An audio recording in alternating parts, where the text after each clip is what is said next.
គ្នាផ្ទះនៅខាងក្រៅគឺព្រៃហើយខ្មៅហ៊ាននៅខ្លាចខ្មៅដល់ហើយតាមពិតផ្ទះអញ្ចឹងតិចណានៅព្រៃទាំងសងខាងហើយផ្ទះមកទៅដល់តិចហើយគាត់ថាយប់ដឹងហ៊ានដេកអត់អីយើងសម្រាប់យើងថ្មីថ្មោងពោះតែដល់បាក់មកហើយ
មិនទៅលើកអានឹងដល់តែសាប់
ទៀត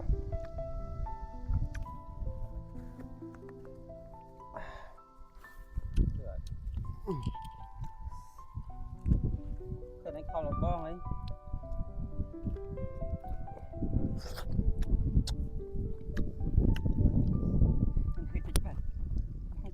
ខលមក slow ដល់តាម Telegram ទៀតកើតហ្នឹងខលតាម Telegram ងាយ slow សេវាមុំតាម Telegram ពី3ដងនៅអត់ចូលមុំយើងកាត់ទេ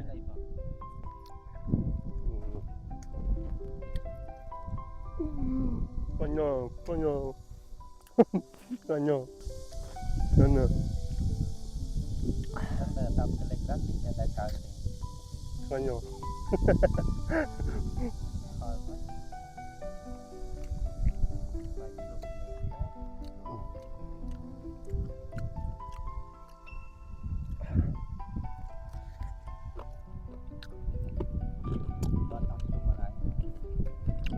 mình cầm cho hết đã hot mòn được rồi chơi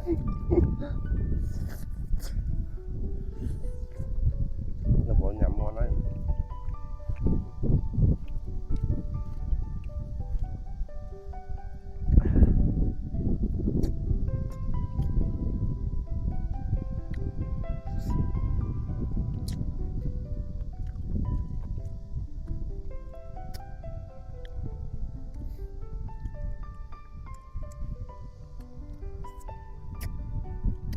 được rồi em lật đáy được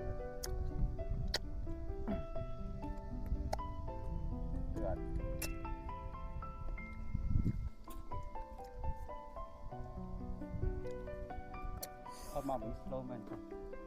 vừa thường không để áp cát vào lực đi xuân con được vậy này kia bảy nè nhà mặt trong ó nèขับตะลอนเนาะ ร้อนที่อาธรรมดา ครึ่งจะเราเนาะ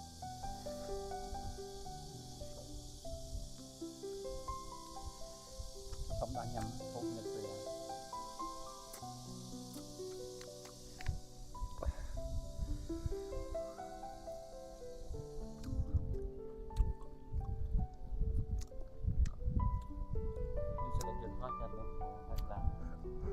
ับในนั้นไอ้มาพูดเรื่องของเดี๋ยวข้าวของเด็กที่มันก็เลย ในเคสใบเนี่ยอย่ามาจองเอาเนี่ยขับร้อน เป็นร้อนที่อาธรรมดา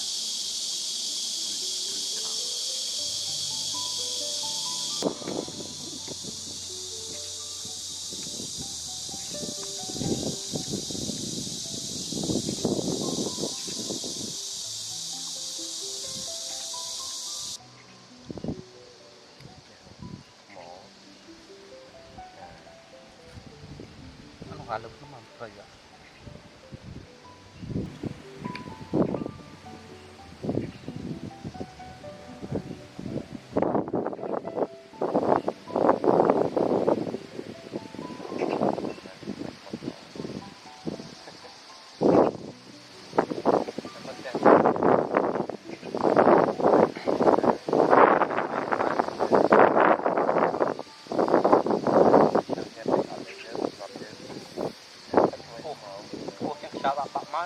គ្នាផ្ទះនៅខាងក្រៅគឺព្រៃតែខ្មៅហេនៅតែខ្មៅដល់ហើយតែមិនផ្ទះអញ្ចឹងតិចណានៅព្រៃទាំងសងខាង Hãy subscribe cho kênh Ghiền Mì Gõ để không bỏ lỡ តិចតែគាត់ថាយប់ដឹងហ៊ានដេកអត់ទេយើងសម្រាប់យើងថ្មីថ្មោង ថ្មីថ្មោងអាចយប់ឡើងដេកខ្លាចខ្មោចខ្លាចអីចឹងទៅនេះផ្ទះខាងក្រៅតែព្រៃសុខខ្ញុំនេះតែមិនមានតែមួយមិនច្រើនផ្ទះនៅជប់គ្នាបងប្អូនអានេះផ្ទះនៅជនបទប្រជាជនគេនេះ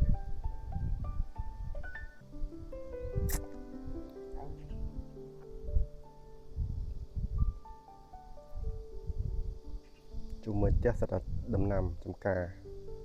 ផ្លែឈើជ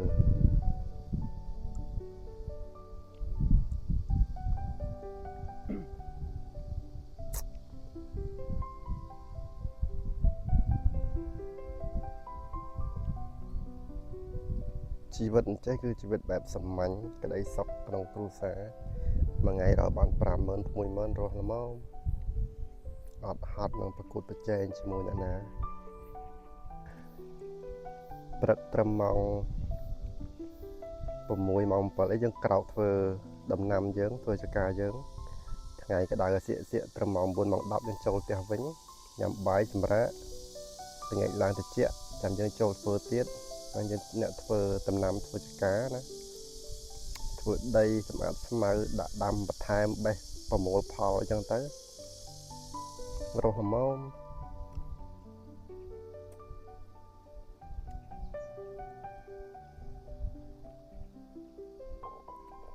នេះសិតតែ មានឲ្យកោកា បន្លែចំការ ដើមសដែកនឹងអរគ្នាដើមសដែក អត់មានពូកាត់ដល់មានតែជីក ទេអត់មានដាក់ អារី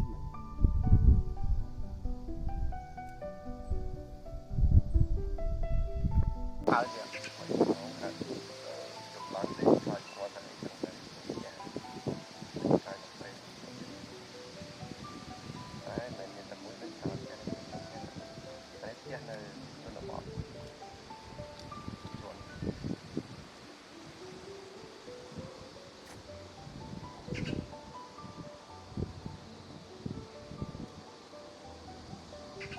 មួយផ្ទះសម្រាប់ដំណាំការ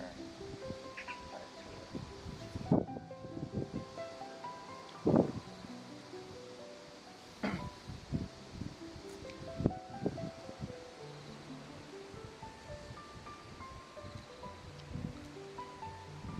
ជីវិតមិនចេះគឺជីវិតបែបសាមញ្ញនៃសពក្នុងគ្រួសារ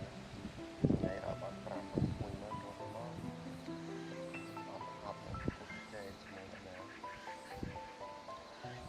ប៉ះមួយតិចទៅមួយចាក់ឡើងទៅធ្វើទៀត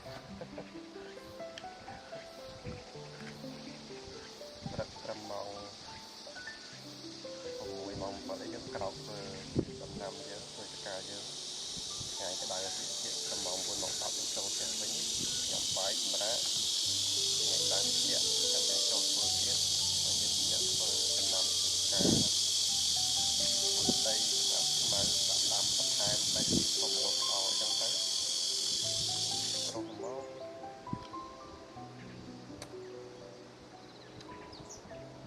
ជាមួយ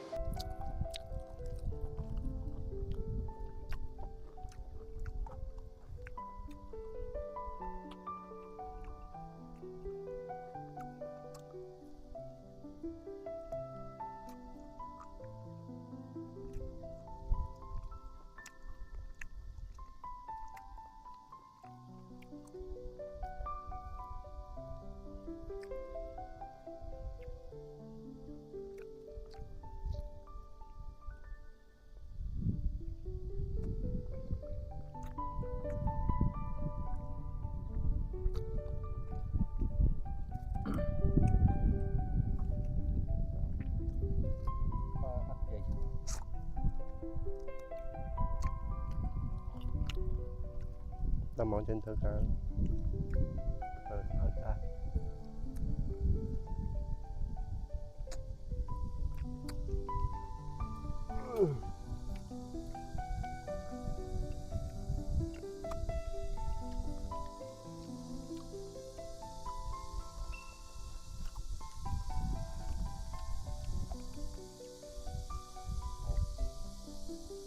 នឹងអរគ្នាខ្ញុំឲ្យមើលផ្ទះមួយផ្ទះនៅកណ្ដាលព្រៃមើល គាត់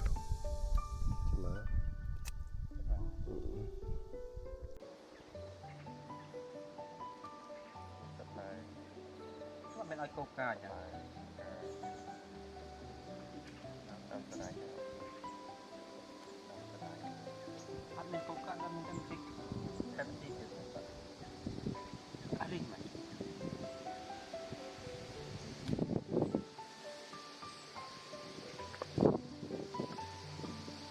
អត់ដល់កោកកាចទេតែមានកោកកាចនោះតាមតែ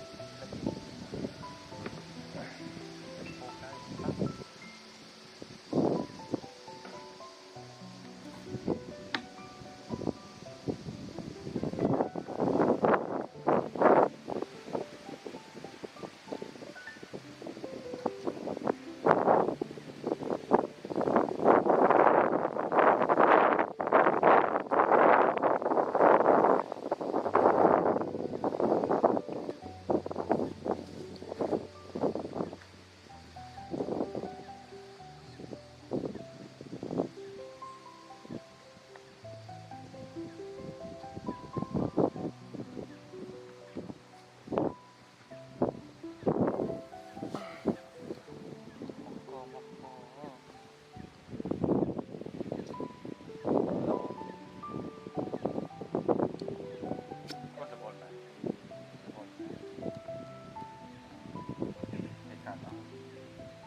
ទៅអ្នកនរគ្នា គេមកចាំតាម និយាយមើលទៅទេសភាពស្អាតមែនតើដោយផ្លូវជាផ្លូវបេតុងហើយដើមឈើវានៅអមទាំងសងខាងដើម អមទាំងសងខាងនៃផ្លូវហើយបើពេលយប់ទៀតរត់តែស្អាតទៀតអ្នកនរគ្នាគឺមានបកគោលភ្លើងហ្នឹងអាបកគោលតាមអែបហ្នឹងមួយហើយនេះគេដាក់ភ្លើងនៅកណ្ដាលខ្នល់ហ្នឹងដាក់ហាយគ្នានេះប្រហែលជា4ម៉ែត្រ4ម៉ែត្រទៅ5ម៉ែត្រមួយ4ម៉ែត្រ5ម៉ែត្រមួយនេះចាំពេលយប់ឡើងវាភ្លឺឡើងរហូតចំកណ្ដាលផ្លូវត្រង់ផ្លូវអញ្ចឹងស្អាតខ្លាំងខ្យល់រំភើយខ្យល់រវិចអ្នកនរគ្នាជាក់ស្រួលមានអារម្មណ៍ថា fresh មែនតើឃើញខ្យល់ទេមើលឃើញខ្យល់ហ្មងតែលន់ខ្យល់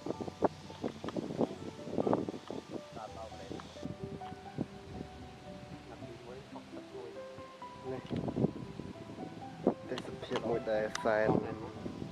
fresh ធ្វើអារម្មណ៍យើងល្អ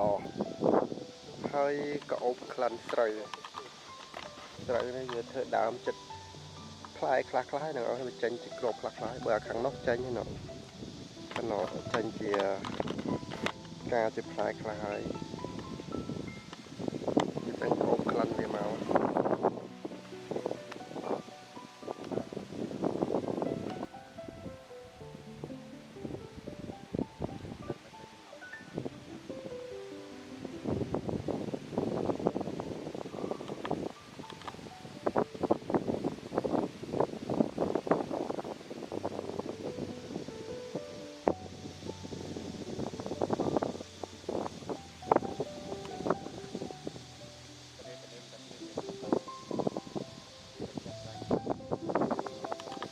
អត់ដឹងមិនទេអ្នកនរគ្នាមកដល់ចំណុចហ្នឹង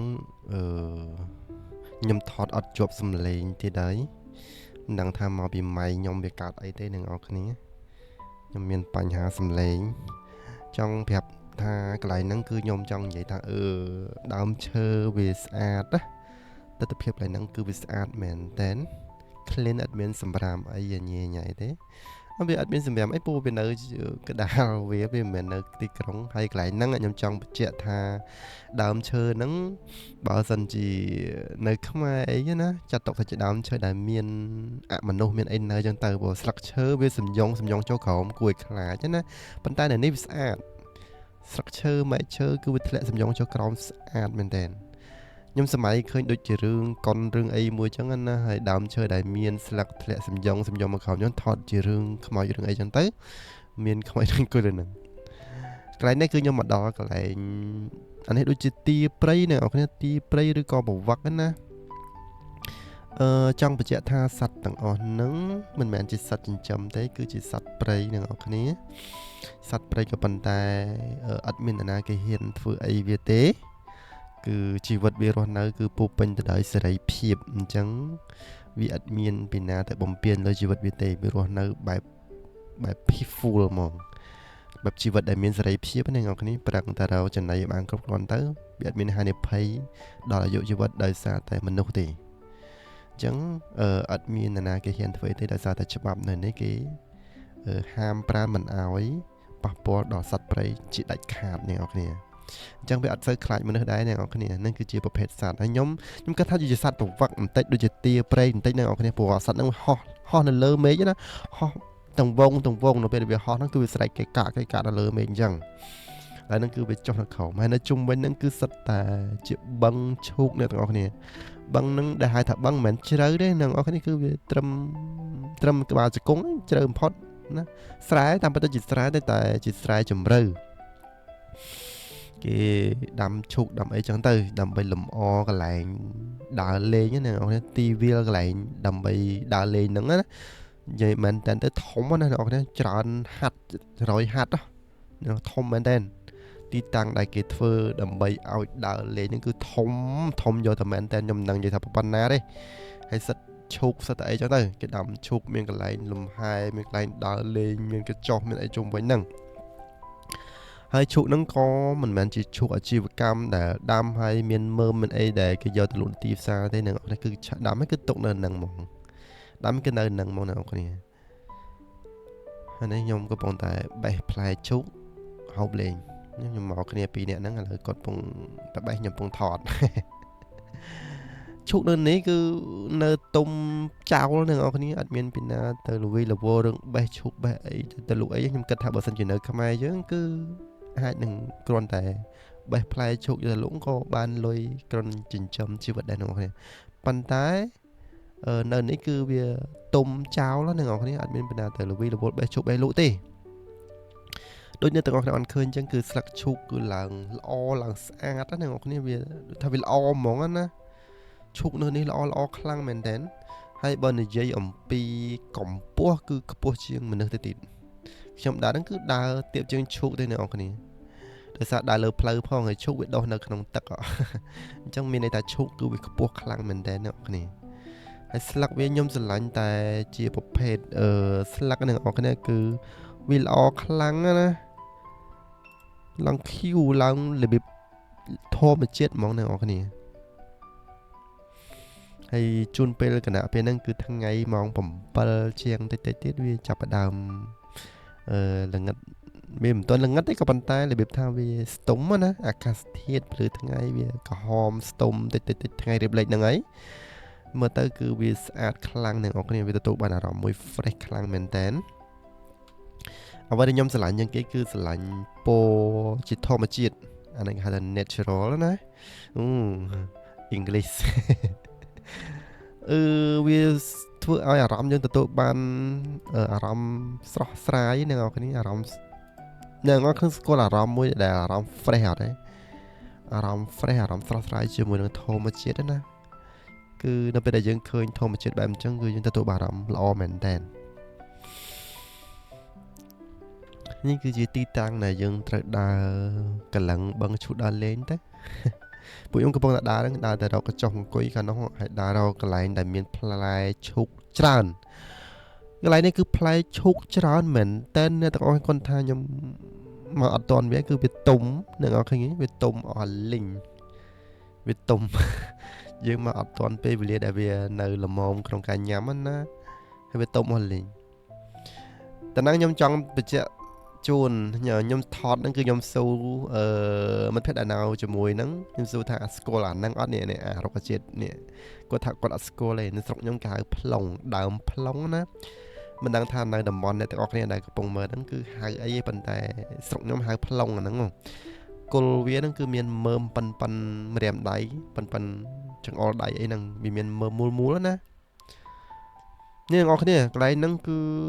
ផ្លែឈូកច្រើនអ្នកនរគ្នាផ្លែឈូកច្រើនមែនតើគាត់ថាវាទុំអស់លេងទុំអស់ហើយណាកន្លែងហ្នឹងគឺស្លឹកឈូកអត់សូវច្រើនទេក៏ប៉ុន្តែច្រើនទៅដោយផ្លែវិញអ្នកនរគ្នាច្រើនទៅដោយផ្លែច្រើនមែនតើ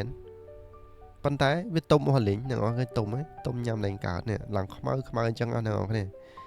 ឡើងទុំអស់ហើយយើងមកអត់តរដូវកាលវាដែលវាផ្លែល្មមណាកំពុងតែពួកខ្ញុំកំពុងតែដើររកបេះឈូកណាអ្នកនរគ្នាកំពុងដើររកបេះឈូកហើយបេះរកតាណាល្មមញ៉ាំណាព្រោះចាស់ពេកញ៉ាំអត់កើតទុំពេកគឺញ៉ាំឡើងកើតសោះហ្មងអញ្ចឹងដើររកណាសមល្មមក្នុងការបេះទៅញ៉ាំហើយសរុបជាសេចក្តីមកគឺយើងបេះបាន5 6ផ្លែដែរធំអ្នកនរគ្នាកន្លែងនេះគឺដោយសារតែផ្លុងច្រើនពេកណាផ្លុងច្រើនពេកទៅឈូកអត់សូវលូតលាស់ល្អទេខ្ញុំយកជើងចង្អុលហ្នឹងឲ្យជាស្រីផងអ្នកនរគ្នាព្រោះខ្ញុំយកដៃចង្អុលកាត់ខ្ញុំចង់សួរថាស្គាល់អានឹងអត់នៅក្នុងវីដេអូហ្នឹងប៉ុន្តែដោយសារតែថតវាអត់ជាប់សំឡេងស្គាល់អាដើមហ្នឹងអត់អ្នកនរគ្នាស្រុកខ្ញុំគេហៅដើមផ្លុងណាមិនដឹងទៅស្រុកអ្នកនរគ្នាតាមតំបន់គេហៅអីទេនៅទីនេះគឺពួកខ្ញុំកំពុងតែដើរទៅចូលកញ្ចុះនៅខាងក្នុងហ្នឹងមានកញ្ចុះដែលនៅខាងកណ្ដាលឈូកនឹងទៀតអ្នកគ្នានៅគេដាក់ផ្លូវគេដាក់ថ្មបន្ទប់ដើម្បីដើរចូលទៅមកដល់ទៅហ្នឹងខ្ញុំថតទូរស័ព្ទខ្ញុំអស់ថ្មលេងអ្នកគ្នារលត់ថ្មបាត់អត់បានថតបន្តទៀតអញ្ចឹងអ្នកគ្នាបើមើលវីដេអូហ្នឹងជួយចុច Subscribe ឬក៏ចុច Share ផងបើសិនជាចូលចិត្តអរគុណច្រើនបាយបាយ